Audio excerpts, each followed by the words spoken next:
सो दोस्तों, एक और नया दिन और मैं बलजीत परमार हाजिर हूँ एक नई कहानी, एक नया किस्सा लेकर।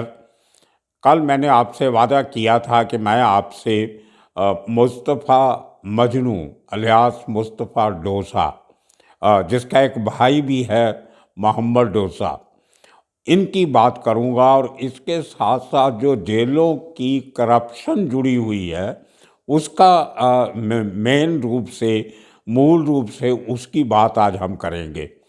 मुस्तफ़ा डोसा का बम ब्लास्ट में क्या रोल था, उसके भाई का क्या रोल था, टाइगर मेमन के साथ क्या रिश्ते थे, इस बात का अंदाज़ा सिर्फ मैं एक एग्जांपल देके आपको बताना चाहता हूँ। जब जून के महीने में 2017 में मुस्तफ़ा मजनू की डेथ होती है, उसकी मौत होती है, उसके 15 दिन पहले, 10-12 दिन पहले इनके जो बॉम्ब ब्लास्ट में रोल की जो केस की सज़ा सुनाई जानी थी, जो फैसला आना था, वो फैसला आने वाला था। 12-13 दिन पहले की बात होगी इसकी डेथ होने की।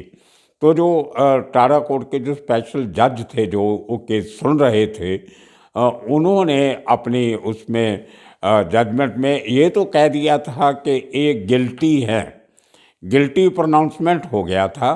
लेकिन जो सज़ा कितनी मिलेगी, कौन क्या सज़ा मिलेगी, उसका फैसला सिर्फ क्वांटम ऑफ सेंटेंस था, वो आने वाला था 2-4 दिनों में, मौत के बाद वाले 2-4 दिनों में। और जो सरकारी वकील थे, जो सरकार की तरफ से मुस्तफ़ा डोसा के खिलाफ, और इसके साथ 5 लोग और थे। ये थोड़ा सा मैं बीच में बता दूं कि ये लोग जब मेन बॉम्ब ब्लास्ट की केस की ट्रायल चल रही थी तो ये सब लोग दुबई में बैठे हुए थे, ये वापस नहीं आए थे।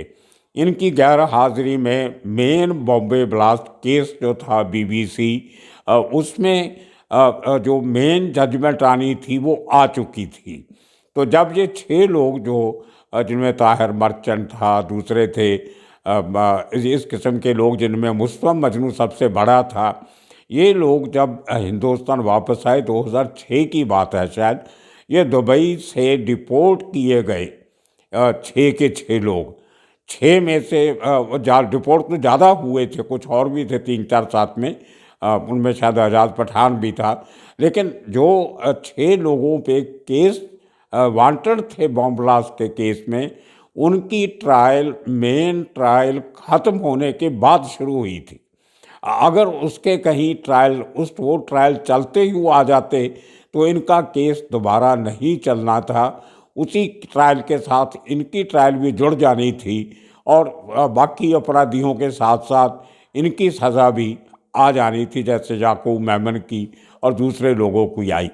लेकिन क्योंकि ये ट्रायल की जजमेंट आने के बाद आई हिंदुस्तान में, इसलिए इनकी ट्रायल नए सिरे से चली, और वही लंबा प्रोसीजर, वकीलों की बहस, ऑब्जेक्शन, ये वो करते करते वो ट्रायल तकरीबन 11 साल तक चली।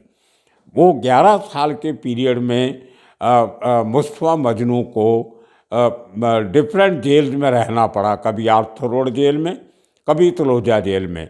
और इन बिटवीन, क्योंकि बॉम्ब ब्लास्ट में जो सबसे बड़ी हथियारों की लैंडिंग हुई थी वो मुस्तफ़ा मजनू और मोहम्मद डोसा ने करवाई थी, मुस्तफ़ा डोसा और उसके भाई ने। और वो लैंडिंग का एक हिस्सा पोरबंदर में था। और इतने बड़े लेवल पे जो RDX हथियार, AK-56 राइफल्स, हैंड ग्रेनेड्स वगैरह, वो मंगवाने में मुस्तफ़ा मजनू अलियास मुस्तफ़ा डोसा का बहुत बड़ा रोल था। अब जो बात मैं कर रहा था उस पर वापस आते हैं। जो सरकारी वकील था, उसने अंतिम दिनों में टाडा कोर्ट में ये प्ली लिया, ये बताया कि इस पूरे जो मुंबई का जो ब्लास्ट केस था, उसमें टाइगर मेमन के बाद अगर किसी आदमी का सबसे बड़ा रोल है, जिसमें 300 के करीब लोग मारे गए, इतना बड़ा नुकसान मुंबई का हुआ, वर्ल्ड वार 2 के बाद इतने बड़े लेवल पे कभी भी आरडीएक्स वगैरह का इस्तेमाल नहीं हुआ था दुनिया भर में कहीं, जितना बड़ा मुंबई में हुआ इन लोगों की वजह से। तो सरकारी वकील का ये कहना कि टाइगर मेमन के बाद अगर सबसे बड़ा रोल उस पूरे कांड में किसी ने किया है, अदा किया है, तो वो मुस्तफा मजनू और इसके भाई मोहम्मद डोसा ने किया है। और उस वकील ने अपनी बहस करते हुए उसने ये भी जिक्र किया कि कैसे यहाँ से लोगों को पाकिस्तान भेजा मुस्तफा मजनू ने। पाकिस्तान जाके उन्होंने ट्रेनिंग लेके उनको वापस हिंदुस्तान में बुलाया गया। उसके बाद जो आरोपियों के भागने का बंदोबस्त किया गया उसमें भी मुस्तफा मजनू ने बहुत अहम रोल निभाया। तो ले दे के टाइगर मेमन के बाद अगर किसी आदमी को सबसे बड़ा दोषी ठहराया गया मुंबई ब्लास्ट में, तो वो मुस्तफा मजनू अलियास मुस्तफा डोसा था।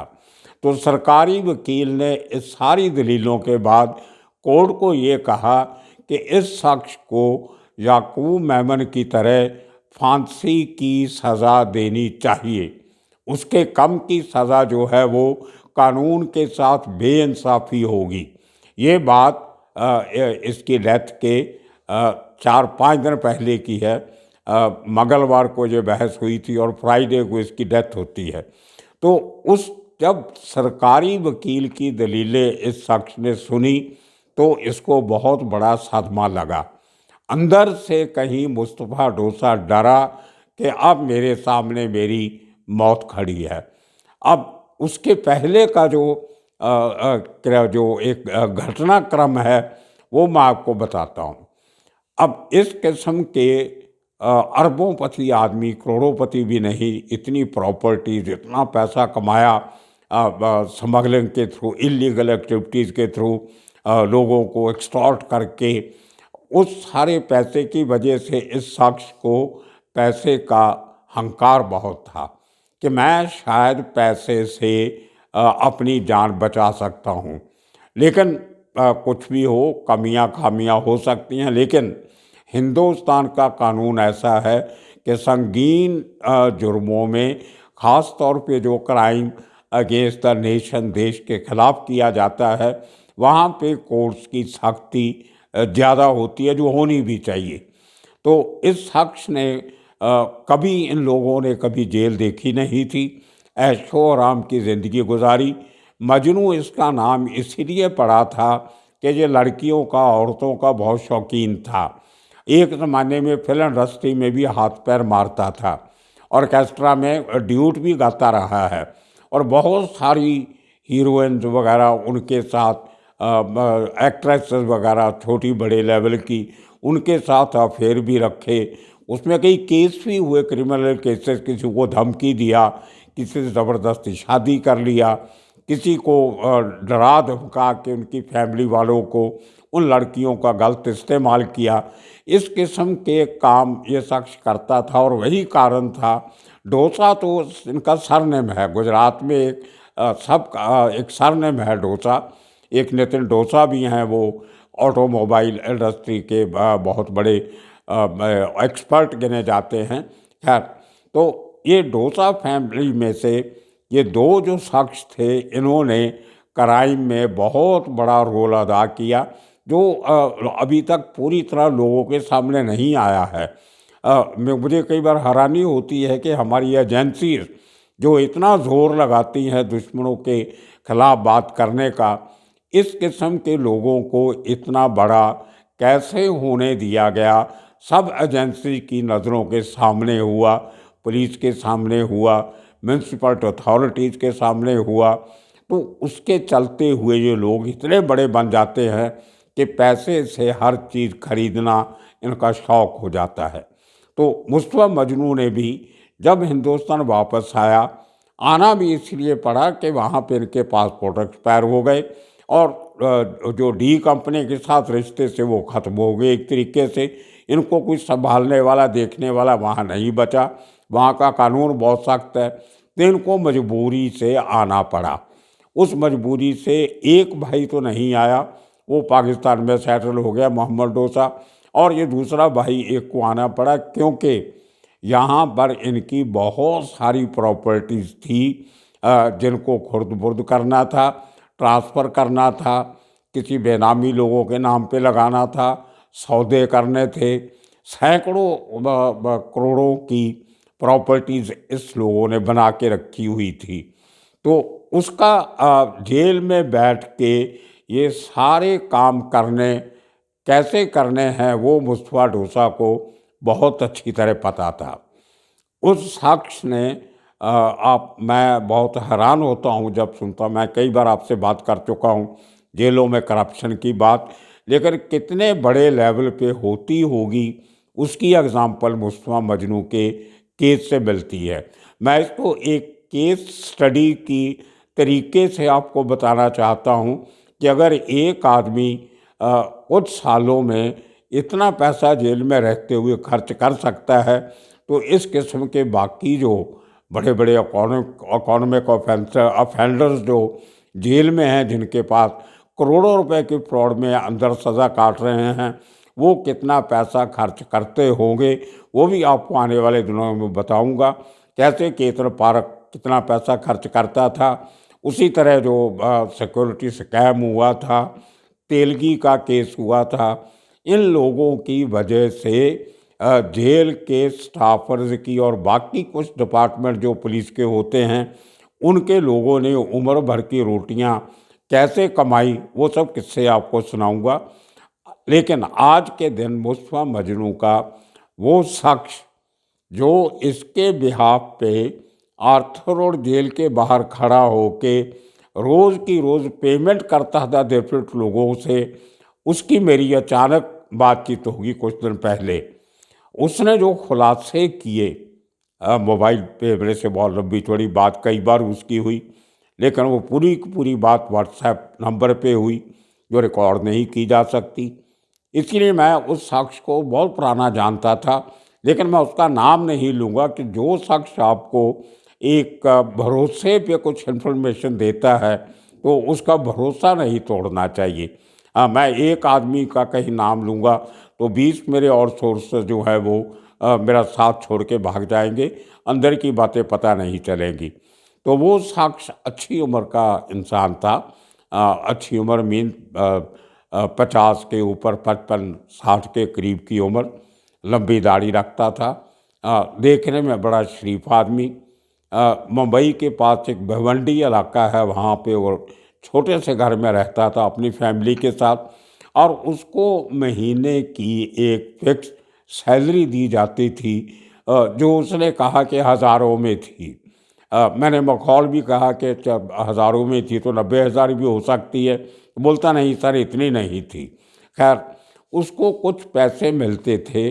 वो शख्स रोज़ भिवंडी से अपने स्कूटर पे चला के 11 बजे वो शख्स जेल के बाहर, आर्थर रोड जेल के बाहर, जहाँ पे मुस्तफ़ा मजनू को रखा गया था, वहाँ अपना स्कूटर थोड़ा सा कस्तूरबा हॉस्पिटल के गेट के पास लगा के वो शख्स खड़ा हो जाता था।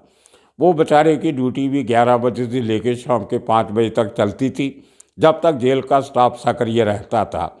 5 बजे के बाद जेल के अंदर बाहर आने जाने की कुछ स्पेशल केसेस में ही परमिशन होती है, लेकिन उसके अदरवाइज वो दरवाजे बंद रहते हैं।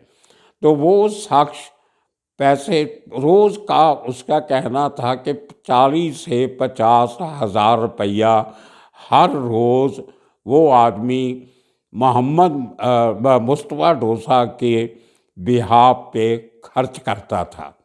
आप हैरान होंगे कि 50,000 रुपया रोज़ का खर्चा करना कुछ अतकथनी लगती है, कोई मानने जैसी बात नहीं लगती। लेकिन जब मैं आपको एग्ज़ाम्पल दूंगा तो आपको लगेगा कि शायद अमाउंट इससे ज़्यादा होगा, कम नहीं हो सकता। अब जेल में कोई 300 से ज़्यादा जेल के स्टाफर हैं, और वहाँ जेल के अंदर कुछ 50-60 लड़के जिनकी एलिजियंस जो थी वो टाइगर के साथ थी, और बहुत सारे एक्यूज थे, दूसरे थे। ये सब उनका बॉस था। इसको बीमारियां बहुत थी, डायबिटीज़ थी, हार्ट की प्रॉब्लम थी, कोलेस्ट्रॉल लेवल की प्रॉब्लम थी, कुछ जोड़ों का, घुटनों का दर्द था, मतलब कोई 15-16 बीमारियों का ये शख्स शिकार निगाह की प्रॉब्लम भी थी, दांतों की प्रॉब्लम थी, कान की प्रॉब्लम थी। तो 15-16 बीमारियां वो आदमी सफ़र कर रहा था। उसके लिए उसको अब जेल का जो हॉस्पिटल होता है वो उसमें सब किस्म की फैसिलिटीज़ नहीं होती। वहाँ तो कॉमन कोल्ड, खांसी, ज़ुकाम, हल्का फुल्का बुखार हुआ तो सर्जन तो जेल में होता ही नहीं कुछ जो आपको ऑपरेशन कर सके, तो उसके लिए सरकारी हॉस्पिटल में शिफ्ट करना पड़ता है। और सरकारी हॉस्पिटल में शिफ्ट करने के दो फायदे होते हैं। एक तो वहाँ पे आप मैनिपुलेट करके डॉक्टर्स को अपनी स्टे जो है वो बढ़ा सकते हो, खर्चा कम होता है और आपको जेल से बाहर रहने का मौका ज़्यादा मिल जाता है। और दूसरा, आपको ताज़ी हवा मिल जाती है। जेल से जाओगे हॉस्पिटल, 2-4 दिन रह के वापस आओगे, बम्बई की सड़कें नज़र आ जाती हैं, वहाँ पे आपको लोग मिलने आएंगे। आपने जो बिज़नेस पेपर साइन करने हैं, जो प्रॉपर्टी बेचनी है, जो इधर उधर करनी है, कोई बैंक अकाउंट ठीक करने हैं, जो भी है वो सब कार्रवाई आप उस दौरान कर सकते हो। तो लेकिन वो जो जेल में, हॉस्पिटल में भी जेल वार्ड होता है, वहाँ भी पैरे वारे लोग होते हैं। जो जेल के स्टाफ के वहाँ पोस्टिंग होती है, लोकल पुलिस स्टेशन के लोग होते हैं। तो अंदर से सबसे बड़ी सेटिंग जो सबसे पहले जेलर से करनी पड़ती है, जेल सुपरिटेंडेंट जो होता है। और इसकी उस स्टे में जो 7-8 साल आर्थर रोड में, 2-3 साल तलोजा जेल में, तो आर्थर रोड जेल में जो इतनी लंबी स्टे हुई उसके दौरान इस शख्स का जो रोज़ का खर्चा था वो 40-50 हज़ार था। वो कैसे था सुनिए। 5 लाख रुपया उस शख्स का कहना है जो इसके बिहाफ पे पेमेंट करता था, वो जेल के सुपरिटेंडेंट को जाता था। और वो क्यों जाता था उसका भी कारण है। आधी रात को आपको जेल से निकाल के एक प्राइवेट टैक्सी में बैठा के 2-3 जेल के स्टाफ साथ में भेज के आपको मौज मस्ती के लिए लेके जाया जाता है। आप वहाँ पे डांस भी देखते हो, मुजरा भी देखते हो, रिश्तेदारों को मिलते हो, यारों दोस्तों को मिलते हो, एंटरटेन करते हो लोगों को जिनसे आपने काम करवाने हैं। और उन लोगों में से आधे सरकारी अफसर हुआ करते थे। कोई इनकम टैक्स का आदमी, कोई म्यूनसिपल कॉरपोरेशन का ऑफिसर, कोई एंटी करप्शन ब्यूरो का ऑफिसर, कोई सीबीआई का, कोई आईबी का, इस किस्म के भी होते होंगे सब। ये उस आदमी का कहना है और मैं उसकी बात को गलत नहीं मानता, क्योंकि ऐसी बहुत सी एग्जाम्पल मेरे पास है जहाँ पे मैंने ये सब कुछ बहुत करीब से देखा है। तो उन सब लोगों से अंदर से एक पर्ची आती थी मुस्तफा मजनू की लिखी हुई, जो जेल सुपरिटेंडेंट की मर्जी के बिना जेल का आदमी बाहर पर्ची लेके नहीं आ सकता। तो जेल का एक स्टाफर अपनी शर्ट रिमूव करता था, दूसरी सिविलियन शर्ट पहन के पर्ची लेके आता था। इस शख्स के पास जो स्कूटर की डिक्की में 50,00,000 रुपया रख के बैठा होता था, उसको वो पर्ची हैंड ओवर की जाती थी। वो राइटिंग देखता था, फिगर जो कोड वर्ड में लिखी होती थी वो देखता था और उस शख्स को पैसे दे देता था। और ये रूटीन, अब देखिए, दिन में अगर जेल के 300 लोगों में से 5 लोगों ने 5-5 हज़ार रुपया भी लिया एक दिन में, तो 25,000 रुपये तो जेल वाले ले जाते थे। और जेल वालों के बहाने इस मेरे शख्स के कहने के मुताबिक बहुत अजीब होते थे।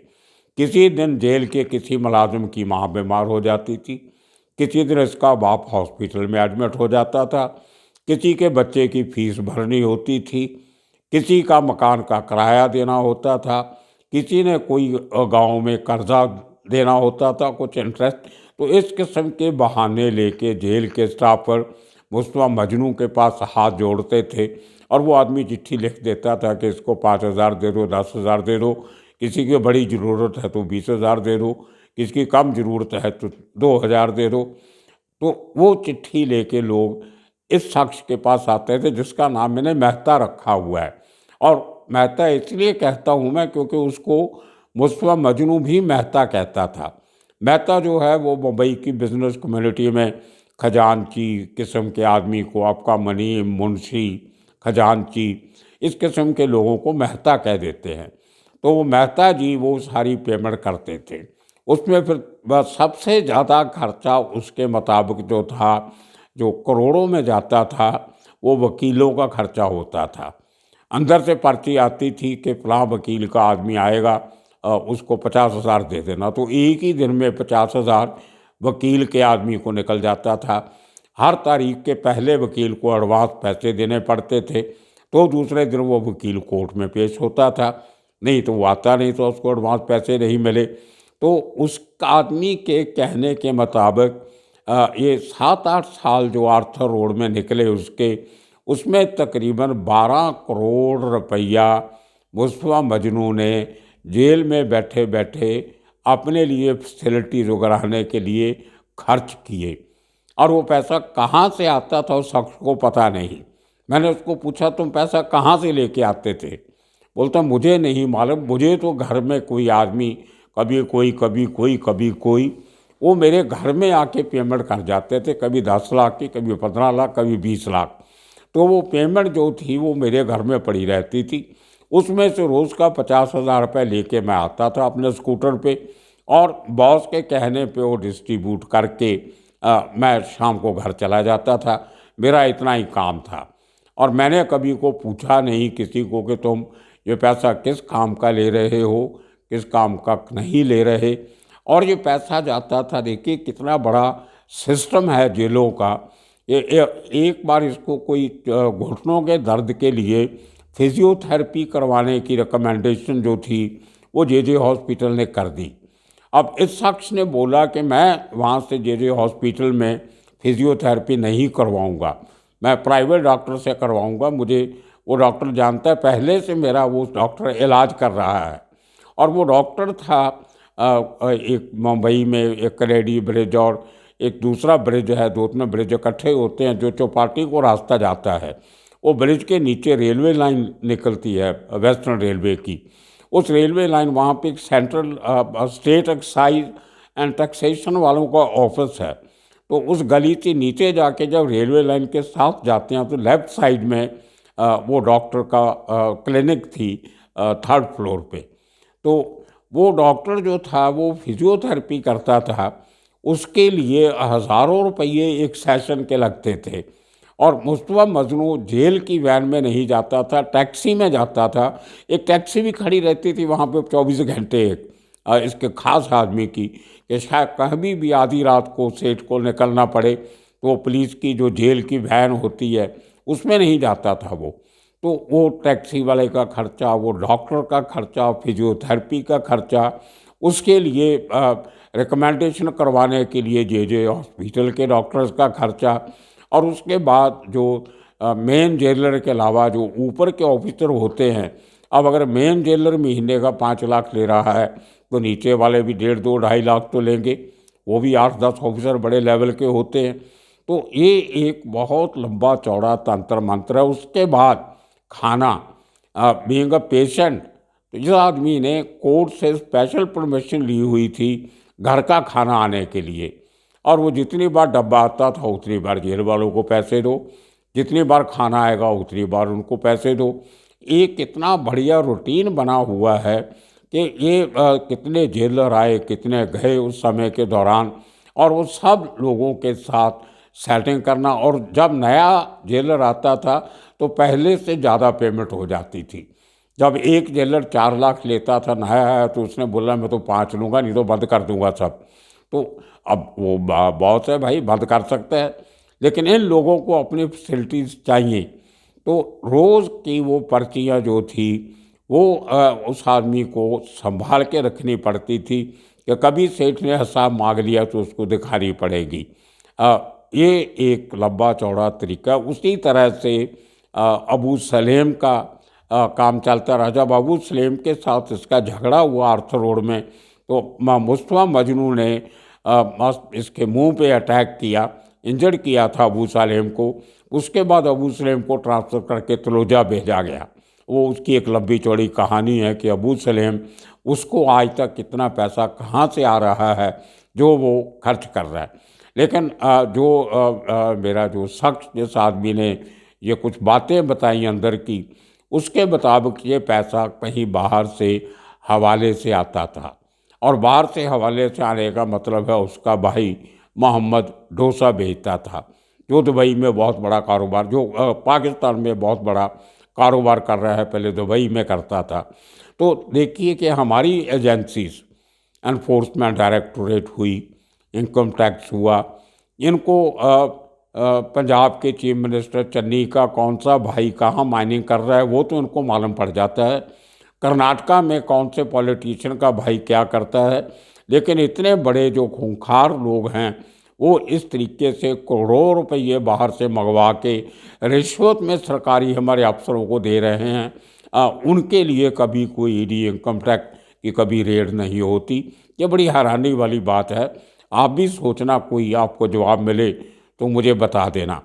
आप देखिए डेथ की कहानी, आदमी सब कुछ कर लेता है लेकिन मौत को धोखा नहीं दे सकता।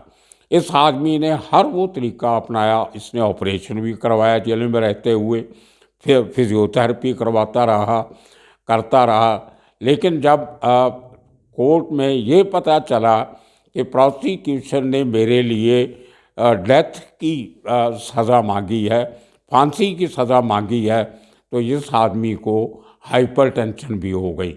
और हाइपरटेंशन की वजह से 5 दिन के अंदर अंदर इस आदमी को हार्ट अटैक आता है, हाई फीवर आता है।